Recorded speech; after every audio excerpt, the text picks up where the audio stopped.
શ્રી પરમાત્મને નમઃ. આગલા શ્લોક સુધી ભગવાને ગુણોની પ્રધાનતાને લીધે જ્ઞાન, કર્મ વગેરેના ત્રણ ત્રણ ભેદ બતાવ્યા છે. હવે એમના સિવાય ગુણોને લીધે સૃષ્ટિની વસ્તુઓના પણ ત્રણ ત્રણ ભાગ હોય છે. આનું લક્ષ્ય કરાવતા ભગવાન આ શ્લોકનો ઉપસંહાર કરે છે. તો ચાલો આપણે આજનો શ્લોક સાંભળીએ. આજનો શ્લોક છે શ્રીમદ ભગવદ્ ગીતા અધ્યાય 18મો મોક્ષ સંન્યાસ યોગનો શ્લોક ક્રમાંક 40. ન તદસ્તિ પૃથિવ્યાં વા દિવિ દેવેષુ વા પુનઃ સત્વં પ્રકૃતિર્જૈર્મુક્તૈ યદેભિસ્યાત્રિભિર્ગુણૈઃ.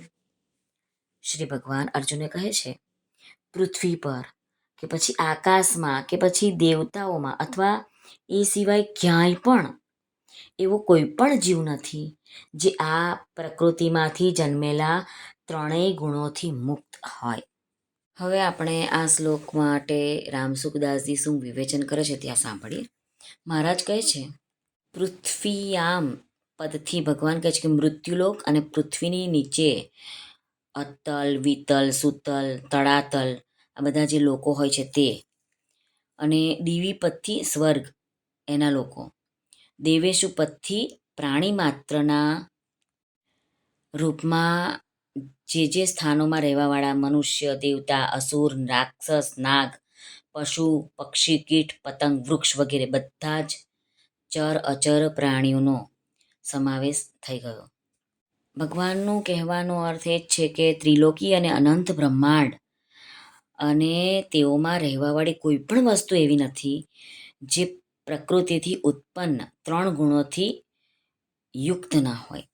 સત્વમ પ્રકૃતિ જૈર મુક્તૈ યદેભિસ્યાત્રિભિર્ગુણૈઃ. પ્રકૃતિ અને એનું કાર્ય આ બધું જ ત્રિગુણાત્મક અને પરિવર્તનશીલ છે. આમની સાથે સંબંધ જોડાવાથી જ બંધન થાય છે અને એમની સાથે સંબંધ વિચ્છેદ કરવાથી જ મુક્તિ થાય છે. પ્રકૃતિની સાથે સંબંધ જોડાતા અહંકાર ઉત્પન્ન થઈ જાય છે. આગળ મહારાજ કહે છે કે સાધકે તો સાત્વિક જ્ઞાન, કર્મ, કર્તા, બુદ્ધિ, ધૃતિ અને સુખ એમના ઉપર ધ્યાન આપીને એમના અનુરૂપ પોતાનું જીવન બનાવવું જોઈએ અને સાવધાનીથી રાજસ, તામસનો ત્યાગ કરવો જોઈએ અને સત્વગુણ જે સાત્વિક વસ્તુઓ છે તેને વધારવી જોઈએ. આમ મહારાજ કહે છે કે રાજસ અને તામસ ગુણોનો ત્યાગ કરવો જોઈએ અને એનાથી જ વિવેક જાગૃત થાય છે, જેથી પ્રકૃતિથી મુક્ત થવામાં સહાય પણ મળી રહે છે.